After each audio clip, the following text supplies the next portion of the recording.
Welcome to another episode of The Dissection. There is literally no weekend with Donald Trump as President of the United States of America.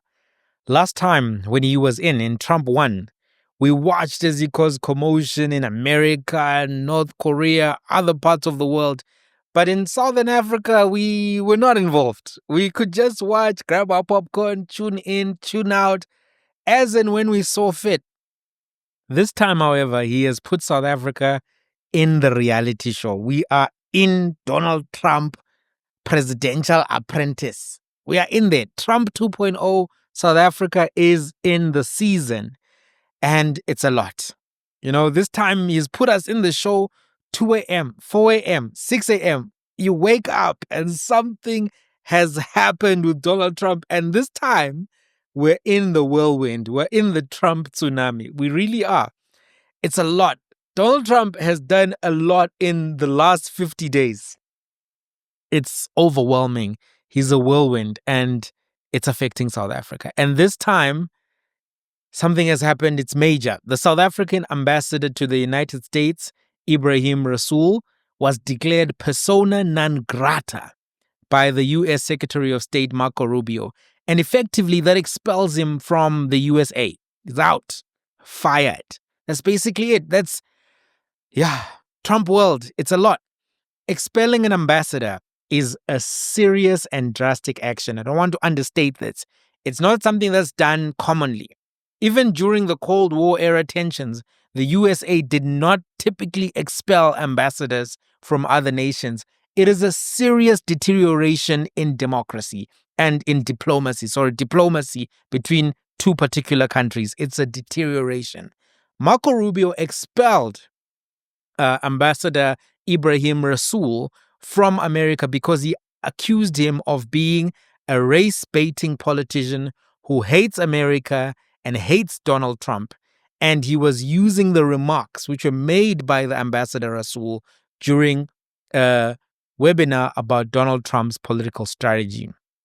So Ebrahim Rasool, just to give some context before we look at this particular clip that got him kicked out of America, he previously served as South Africa's ambassador to the United States of America during the Barack Obama administration from 2010 to 2015. He was appointed by President Jacob Zuma in that particular first term of his ambassadorship. Then he was appointed again by President Cyril Ramaphosa shortly after the US presidential elections. There was a question this time around about this appointment because the Trump administration is a conservative administration. It's a Republican administration. It's tough on issues like Iran and Hamas. And the appointment of Ebrahim Rasool just after the American elections seemed as if it was a misfit, like a HR dynamic which wasn't going to work, because you can't send somebody to the USA to build diplomatic relationships with the USA, with the Trump administration, somebody who is favorable to Hamas, somebody who's favorable to Iran, somebody who takes positions on those issues which are antithetical or diametrically opposed to where the Americans stand on those issues. It was viewed by some people as a reward for Mr. Rasool for his work in the Western Cape. The ANC campaigned hard in the Western Cape on issues of foreign policy, and there was a hope that those campaign tactics would help them be able to get more votes than the Democratic Alliance. Ultimately, it didn't end up to have a lot of material effect. A lot of people didn't shift from the Democratic Alliance to the ANC because of national issues, perceptions of corruption, perceptions of mismanagement. Even though they agreed with the ANC in respect to some of the foreign policy issues, they were not able to circumvent the local concerns, the domestic concerns. And as a result, the ANC didn't move the needle in the Western Cape in the way that it was viewed. But perhaps as a reward for all of those efforts, Ebrahim Rasool was then given the ambassadorship. He is a former Western Cape premier, and he's a leader of the ANC in the Western Cape. So he gave a talk, Ebrahim Rasool gave a talk to the Mapungubwe Institute for Strategic Reflection, MISTRA. in Johannesburg and gave his view of Donald Trump, Elon Musk, and AfriForum. And this is what he said. That I think what Donald Trump is launching is an assault on incumbency, those who are in power, by mobilizing a supremacism against the incumbency at home, and I think I've illustrated abroad as well. So in terms of that, the supremacist assault on incumbency, we see it in the domestic politics of the USA, the MAGA movement, the Make America Great Again movement, as a response, not simply to a supremacist instinct, but to very clear data that shows great demographic shifts in the USA, in which the voting electorate in the USA is projected to become 48% white, and that the possibility of a majority of minorities is looming on the horizon. And so that needs to be factored in so that we understand some of the things that we think are instinctive, nativist, racist things. I think that there's data that, for example, would support that, that would go to this wall being built, the deportation movement, etc., etc. So I think I mentioned that. I think that there is also an export of the revolution. It's no accident that that Elon Musk has involved himself in UK politics and elevated a Nigel Farage and the reform movement in much the same way that it was instructive that on his way to the Munich Security Summit, Vice President Vance addressed the Alternative für Deutschland to strengthen them in their election campaign. And that then begins to say, what was the role then of Afrikaners in that whole makeup? And very clearly, it's to project white victimhood as a dog whistle, that there is a global protective movement that is beginning to envelop embattled white communities, or apparently embattled white communities. It may not be true, it may not make sense, but that is not the dog whistle that is being heard in a global white base. So I think we need to understand all of that. I think that the ambassador made a mistake by taking this speaking engagement. As an ambassador, you have to be aware that you're not acting as a politician anymore. You are there to be the butter on the bread served by your president. If your president is trying to fix relationships with America, if your president is trying to preserve the historic, the strategic relationship, preserve economic benefits such as the American Growth and Opportunity Act, you can't take an engagement that will make those particular objectives a liability. Ambassador Ebrahim Rasool had to know that people were watching that, and that some of the people watching were not friends of his, were his opponents. It wasn't going to be a private thing. Any discussion that happens on Zoom is going to be recorded. It could be circulated around the world. And there are local think tanks that support the American position. We've seen the Free Market Foundation, thinkers from the Institute of Race Relations, AfriForum. We've seen even NS Roots formed a new entity as well. All of these people would be watching. We know that there are people who are very aware of the South African media environment, the political events, who are part of the American intelligence community. So for you to participate in that kind of a conversation, which could be a liability to your principles, strategic interests, and stated objectives, is a mistake. That's my view. He had to know. The rhetoric that he used, the description of white supremacy, the references to racism, to Elon Musk, to the foreign policy positions or strategic objectives of Elon Musk in Europe, etc. You would have to know that Elon Musk has a strong relationship with Donald Trump as things stand right now. They're a dynamic duo as far as they're concerned. Trump was advertising Elon's cars on the White House lawns, etc. So all of this rhetoric would not have landed well in the White House. Regardless of whether he's right or wrong, as an ambassador, you are not a politician, you're a diplomat. And there's a big difference between those things. Most ambassadors are politicians. They come from the political space, but they appreciate that their role has shifted. Marco Rubio was recently asked a question on one of the big channels around what he thought about thing X or thing Y. And then he had to say, listen, I'm no longer in the political arena the way I was 12 weeks or however many weeks ago it was before he was sworn in or confirmed by Senate, rather. He said, I'm in a different role now, and I can't politic the way I used to because now I'm Secretary of State. And as an ambassador, you can't politic as well. It's something that you simply cannot do. Those were not great remarks that would have helped his principle and would have been in line with what his principle said in Parliament, right? This reminds me of when the former Chief Justice Mogoeng did a discussion with the Chief Rabbi, Warren Goldstein, on Zoom. And that also leaked, and he had expressed his support for Israel, and various organizations then lodged complaints the Monday after. And the issue was not his personal views on the topic, but the role that he occupied as a judge as well as the Chief Justice. And that issue was taken to a variety of platforms. I think he ultimately lost that issue, and he had to offer an apology or something to that effect. I can't remember all the details top of my head, but it was an issue of the role that you occupy does not allow you to participate in these kind of conversations and express these types of opinions.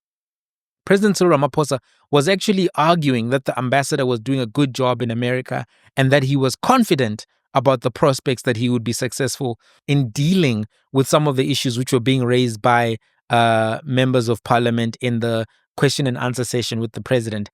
At the time when the president was speaking, I watched that and I was like, it doesn't seem like it's in line with the reporting that the ambassador is failing to get phone calls, failing to get access to the White House, and the confidence seemed misplaced simply because of the politics of Mr. Ebrahim Rasool, and also the fact that we were seeing reports that that the ambassador was not being successful. This is what the president said at the time. You remember? Thank you, President. We now move to question number 2. Question number 2 has been asked by Honorable G. Michalakis. The question is about the measures the government has put in place to maintain a positive relationship with the United States of America towards growing the economy and creating jobs. Honorable President. Thank you, Honorable Speaker, honorable members. The United States of America remains a strategic as well as a historic partner to our country. South Africa maintains its active engagement with the United States through political, diplomatic, and economic channels. Soon after the establishment of the Government of National Unity last year, the Minister of International Relations and Cooperation, as well as the Minister and Deputy Minister of Trade, Industry and Competition, they all undertook official visits to Washington, D.C. for engagement with the administration. They also engaged with members of Congress, business people, as well as academia and think tanks in the United States. Now, following the election of President Trump in November last year, I had a telephone call with him as president-elect to congratulate him on his election and to reaffirm our own commitment as South Africa to strengthening relations between our two countries. Ambassador Ebrahim Rasool has recently been posted to Washington, D.C. for his second stint as our country's envoy to the United States. Ambassador Rasool is on the ground and briefs me almost every other day.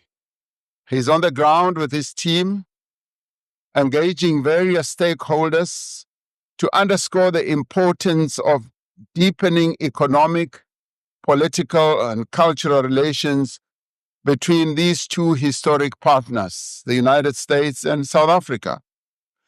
We have taken note of an executive order on recent statements by the current United States administration about South Africa and aspects of our domestic and foreign policy. We have expressed concern about the mischaracterization of the situation in our country and certain of our laws and our foreign policy positions. We will continue to engage the United States of America and other stakeholders to correct this mischaracterization and to ensure that we restore ties between our two countries. A lot of work is underway through various channels to ensure that the relationship is restored.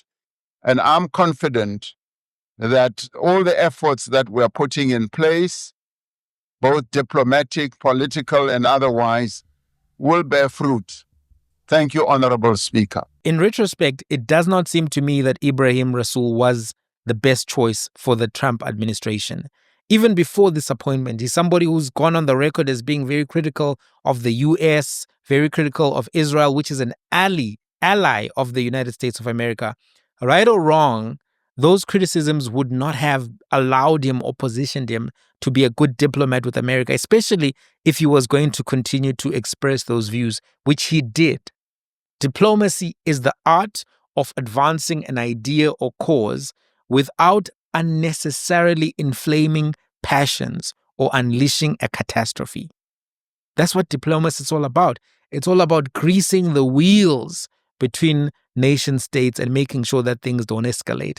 I don't think that those remarks were in congruence with the definition and understanding of diplomacy.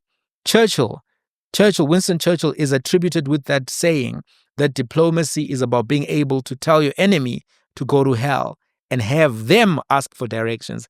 That's how buttery your words have to be. That's how soft your language has to be. You can't actually be calling the people that are across the table from you, who you are trying to be diplomatic with, calling them racist and supremacists, etc., etc.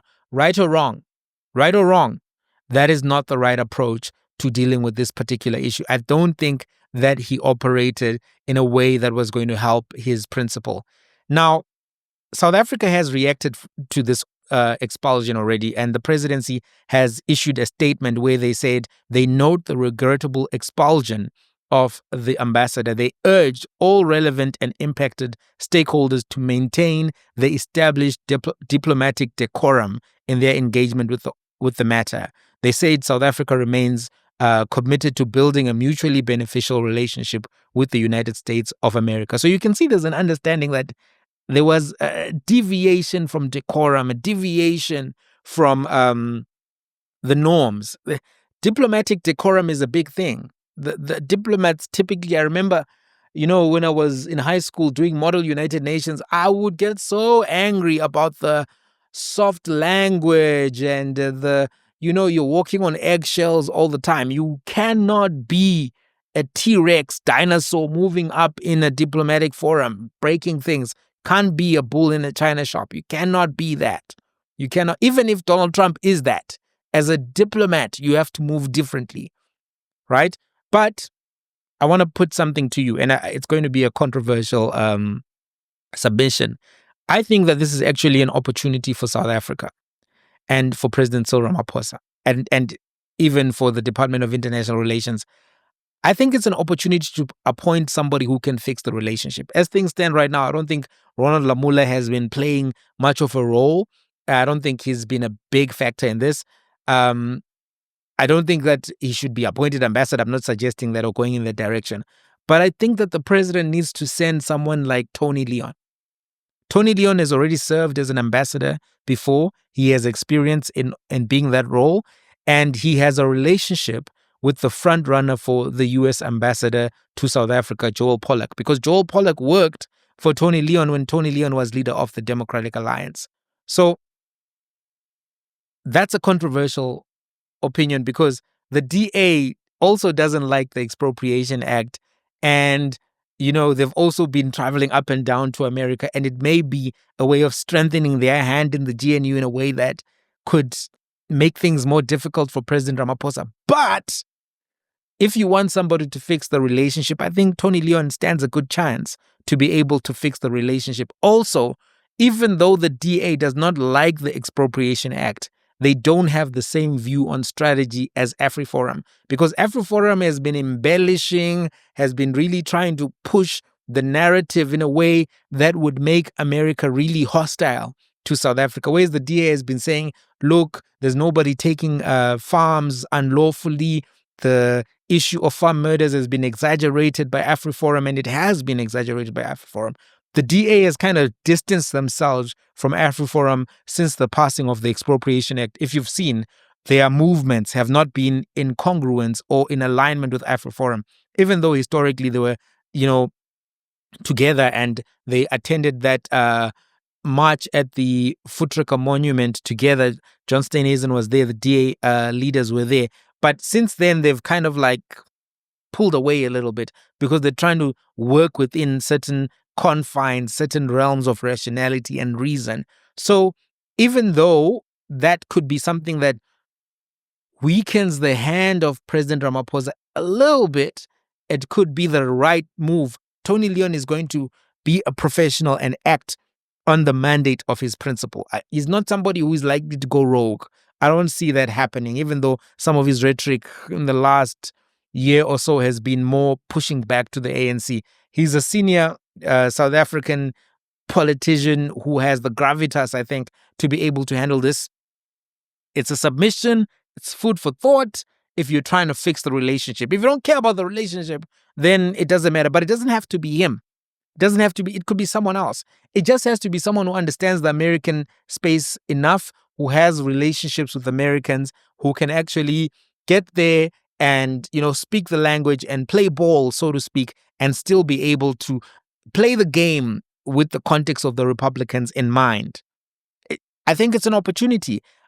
AGOA access is on the line. It's an important preferential market access for South Africa. It's worth billions of rands, 280 billion worth of exports that South Africa sent one of the years, 2022, to America.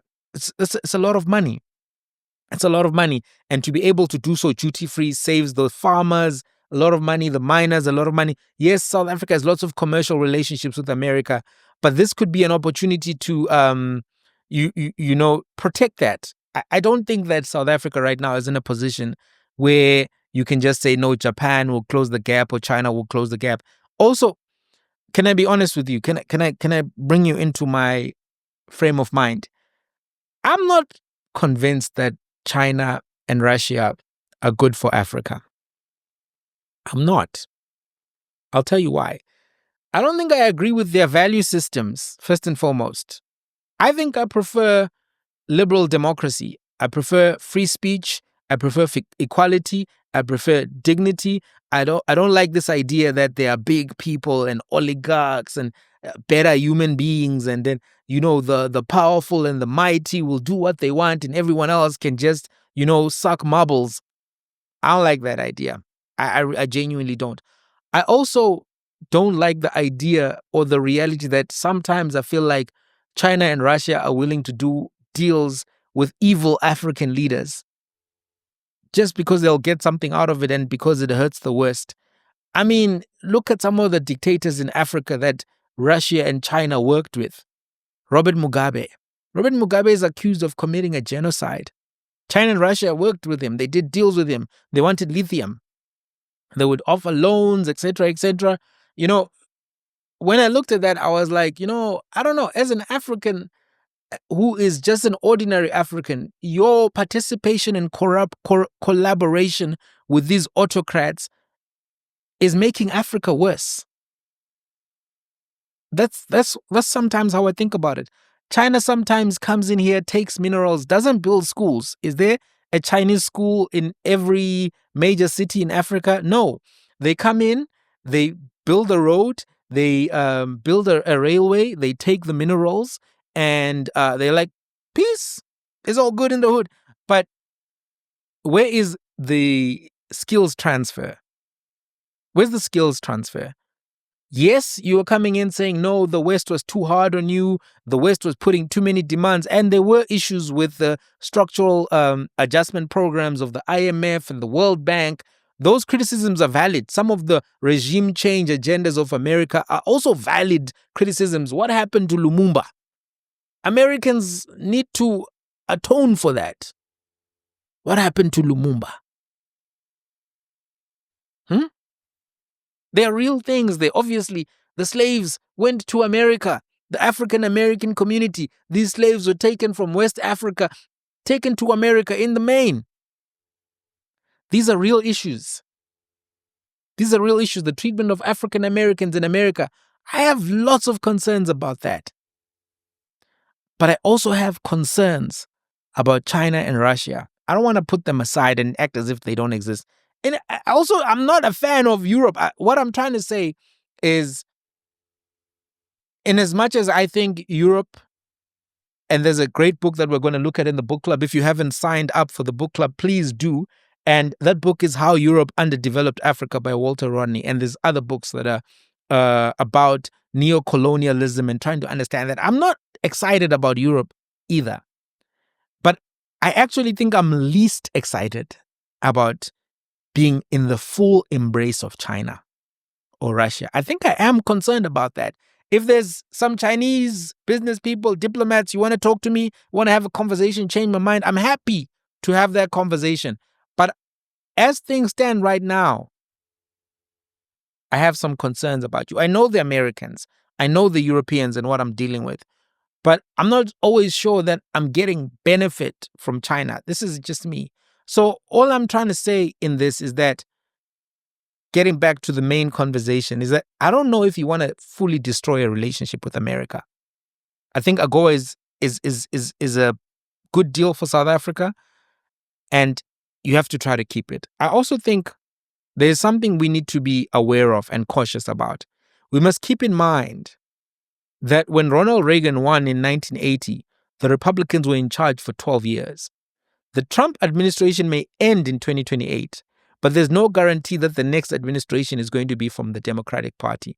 It may very well be that the next president is Marco Rubio or Tulsi Gabbard or even J.D. Vance or Ron DeSantis. They all could be the next president. Obviously, there are lots of dynamics. It may depend on who Trump endorses, who Elon Musk funds, if he still has money, if Tesla doesn't fall apart, because we're seeing the share prices falling. But I think if there's a bet that the next administration is just going to be going to be Democrat, and then everything that Trump does will be canceled, that is not a good bet necessarily.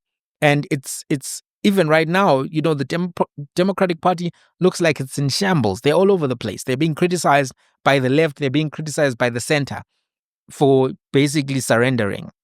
They're nowhere to be seen. Bernie Sanders is the only guy who's active right now. He's doing rallies, etc., etc. But we know that the establishment blocked him last time when he tried to actually lead the party. So, and also he's well along now in his age. So he may not be mentis compis to run. And I'm not comfortable with gerontocracy in general. So, I mean, Biden, who's to say that it's going to be him? Bernie Sanders. So, as things stand right now, it seems to me rational to try to fix the relationship with the Americans. I think this is going to be a test for President Ramaphosa and for Ronald Lamola and all of the people who are involved in this conversation. Ronald Lamola has aspirations to be president of the ANC. If they mishandle this and the economy is affected, right or wrong in principle, this will affect their party's performance and will affect his prospects to actually occupy the presidency of South Africa. I don't know, guys. What do you think? Do you think I'm being too pro-America, or do you think that it's making sense? Can South Africa afford to let go of America at this point? What do you think? Let's have a conversation. Till the next one. Oh, and by the way, the Capitec Stalking Capital book dissection is already out now. You should be able to see it on the channel. And it's members only. If you want to join, please join. This supports the channel. There's a lot of work to be done.